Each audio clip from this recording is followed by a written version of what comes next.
할렐루야. 사랑하는 대강의 가족 여러분, 오늘 하루도 하나님의 말씀과 동행하는 삶이 되길 소망합니다. 오늘 함께 나눌 하나님의 말씀은 누가복음 2장 41절에서 52절 말씀입니다. 그의 부모가 해마다 6월절이 되면 예루살렘으로 가더니 예수께서 12살 되었을 때 그들이 이 절기에 관례를 따라 올라갔다가 그 날들을 마치고 돌아갈 때에 아이 예수는 예루살렘에 머무셨더라. 그 부모는 이를 알지 못하고 동행 중에 있는 줄로 생각하고 하룻길을 간 후 친족과 아는 자 중에서 찾되 만나지 못하매 찾으면서 예루살렘에 돌아갔더니 사흘 후에 성전에서 만난즉 그가 선생들 중에 앉으사 그들에게 듣기도 하시며 묻기도 하시니 듣는 자가 다 그 지혜와 대답을 놀랍게 여기더라. 그의 부모가 보고 놀라며 그의 어머니는 이르되 아이야 어찌하여 우리에게 이렇게 하였느냐. 보라 내 아버지와 내가 근심하여 너를 찾았노라. 예수께서 이르시되 어찌하여 나를 찾으셨나이까. 내가 내 아버지 집에 있어야 될 줄을 알지 못하셨나이까 하시니 그 부모가 그가 하신 말씀을 깨닫지 못하더라. 예수께서 함께 내려가사 나사렛에 이르러 순종하여 받드시더라. 그 어머니는 이 모든 말을 마음에 두니라. 예수는 지혜와 키가 자라가며 하나님과 사람에게 더욱 사랑스러워 가시더라. 아멘. 복음서 가운데 유일하게 예수님의 유년 시절을 기록한 책은 누가복음밖에 없습니다. 마태와 마가, 요한복음에서는 구속사역을 감당하시는 그리스도를 강조하고 주님의 사역에 초점을 맞추고 있기에 어린 시절보다는 공생의 삶을 대부분 그리고 있습니다.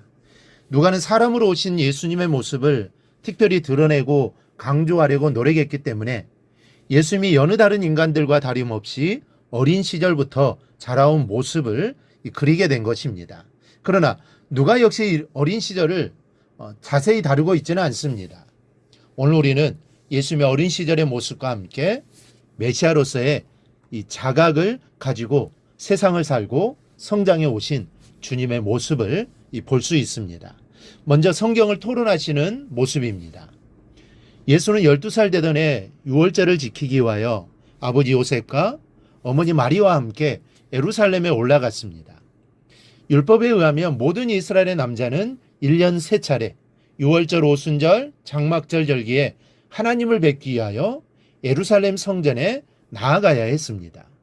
아이들은 13세부터 정식으로 율법의 아들이 되어 성전의 정식 회원이 될 수 있었습니다. 그러나 1, 2년 전에 예루살렘에 미리 올라가 율법의 아들이 되었을 때 취해야 할 행동들에 대해 배우기도 했습니다. 예수님은 아직 13살이 되지 않았지만 이를 준비하기 위해 성전에 올라간 것입니다. 6월절 절기를 마치고 집으로 돌아갈 시간이 되어 아버지 어머니는 돌아갔지만 예수는 성전에 남아 있었습니다.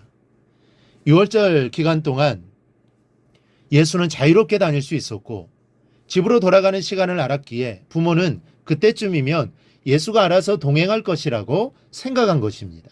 그러나 예수는 집으로 돌아가는 길에 동행하지 않았고 성전에서 선생들과 성경을 토론하고 있었습니다. 어린 예수가 성경을 묻기도 하고 대답하기도 하는 과정에서 그 영적인 깊이와 지식에 율법 선생들은 매우 놀라워했습니다. 47절에 듣는 자가 다 그 지혜와 대답을 놀랍게 여기더라. 기이 여기더라 그랬습니다. 에크시탄트라는 말인데 이는 눈이 튀어나올 정도로 놀라다라는 말입니다. 그런데 그 놀라움이 계속적이었습니다. 이렇게 어린 예수가 성전에서 율법 선생들과 함께 하나님의 말씀을 토론하며 모든 사람들을 놀라게 했다는 점에서 예수는 어릴 때부터 이미 메시아적 자각을 가지고 있었음을 알 수가 있습니다. 두 번째로는 내 아버지 집에 있는 것이 당연하다라는 말에서 알 수 있습니다. 예수가 함께 동행하지 않음을 알고 예루살렘으로 다시 찾아가 사흘 후에야 만나게 됩니다. 요셉과 마리아가 성전에서 율법 선생들과 토론하는 모습을 보고 놀라 어찌하여 우리에게 이렇게 해서 걱정을 끼쳤느냐고 하면서 너를 찾아노라가 할 때 어찌하여 나를 찾으셨나이까. 내가 내 아버지 집에 있어야 될 줄을 알지 못하셨나이까 라고 하십니다. 예수께서 내 아버지의 집이라고 한 데서 바로 메시아로서의 의식을 가지고 있음을 알 수 있습니다. 하나님을 아버지라 부르는 것은 어릴 적부터 하나님과의 관계를 깊이 자각하고 있었고 하나님의 아들로서 메시아의 자각이 있었다는 증거입니다. 그 어느 누구도 성전을 내 아버지 집이라 하지 않습니다. 누구도 하나님을 내 아버지라고 부르지 않습니다.